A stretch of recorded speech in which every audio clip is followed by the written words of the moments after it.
At different stages of my life, I thought that I had learned how to surrender. But then, when a new set of challenges came about, I realized that I hadn't learned deeply enough. And I think learning how to surrender is an ongoing learning. You may be able to surrender in certain situations, but then when a more challenging situation comes about and you have to face it, then you see that you cannot be surrendered in that situation. But what gave me the foundation in this process, the foundation that I needed to learn more about surrender, was this book. This book, Power of Now, really uh, changed everything for me. Reading this book was a turning point for me. It transformed me in a way that I didn't expect. It woke me up and it gave me the peace that I had been looking for. It also helped me with my terrible anxiety. But what I love the most in this book is the last chapter that is called The Meaning of Surrender. Many spiritual teachers have talked about the meaning of surrender, but this one is different. It gives you such clarity that you never mistake surrender with resignation, with depression, with numbness, or anything else. By the end of this book, you know that surrender is not giving up. Surrender is not sitting and doing nothing to improve or change a situation. And you realize that surrender is not tolerating or putting up with a situation. When we are tolerating, we are also waiting. So we have that negative judgment for the situation, and we can't wait until the situation changes. But many times we lose our patience and we get frustrated. So surrender is giving up your resistance to the present moment and to what already is, to what already has happened. And that means that you are not emotionally triggered by the situation and you don't have a negative mental judgment about the situation.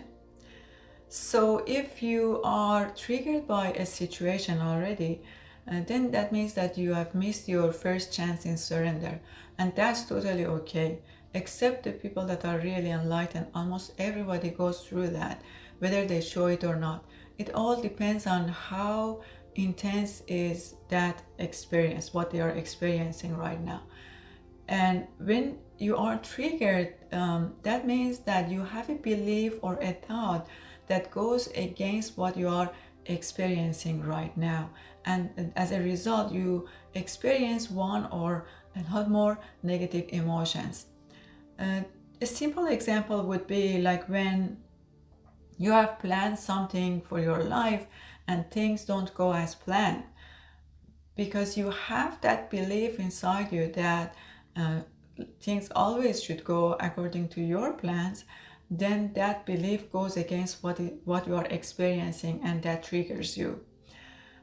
Or somebody may criticize your work because you inside you think that you are your work, you have identified with your work, and that may hurt you. And you may have also this belief that your worth depends on how others think of you. But the good news is you have a second chance in surrender. Use your second chance by first admitting that you were triggered by that situation, and then by allowing your emotions, your negative emotions, to be until they pass. That puts you in a state of neutrality and acceptance of what is. When you are in that neutral state, clarity comes in and helps you know what to do, how to handle that situation. Sometimes it becomes clear that there is nothing you can do to change that situation for now.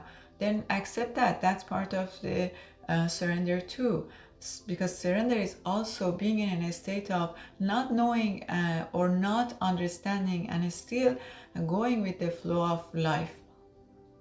Sometimes you know what to do, you know what you need to do to change that situation or improve that situation, but your mental and emotional patterns like laziness or procrastination, that which is rooted in fear, doesn't allow you to take the actions that you need to take, then accept that for now you have those patterns, and let them be released by your higher power, the consciousness.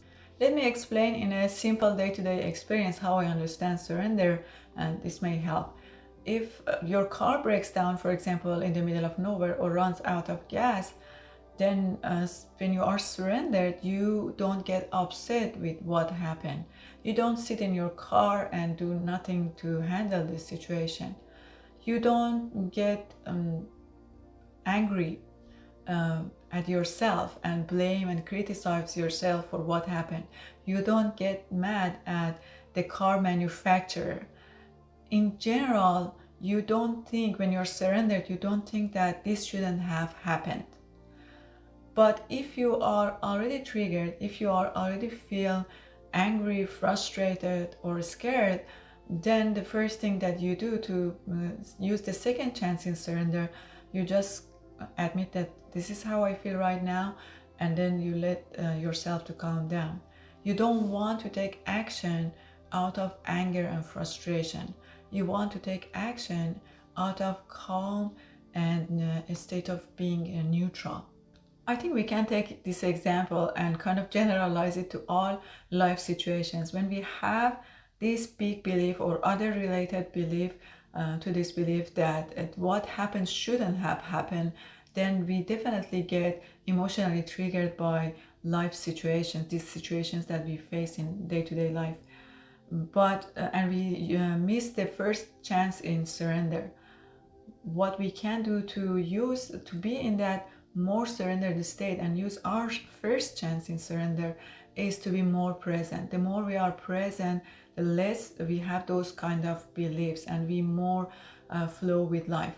But doesn't matter if we use the first chance or second chance. It's just with second chance we have to deal with being triggered many times, and then handle the emotions. But anyway, when we surrender, we accept the situation as is for now, and we put ourselves in the flow of life. Surrender is allowing the flow of life while we do what we can do to improve that situation. Surrender is surrendering to that powerful presence within us, and not surrendering to the situation itself. We have as humans so much resistance to surrender because our ego or our conceptual self think that it can manipulate or control life to get what it wants. Exactly like when we were little and by throwing a tantrum we got what we wanted. But life can't be controlled and manipulated. And resisting what is actually locks it in and doesn't allow the changes to come in. So if you want positive changes to come into your reality, surrender to what is. That's all I had for today. Sending you all my love. Until next time.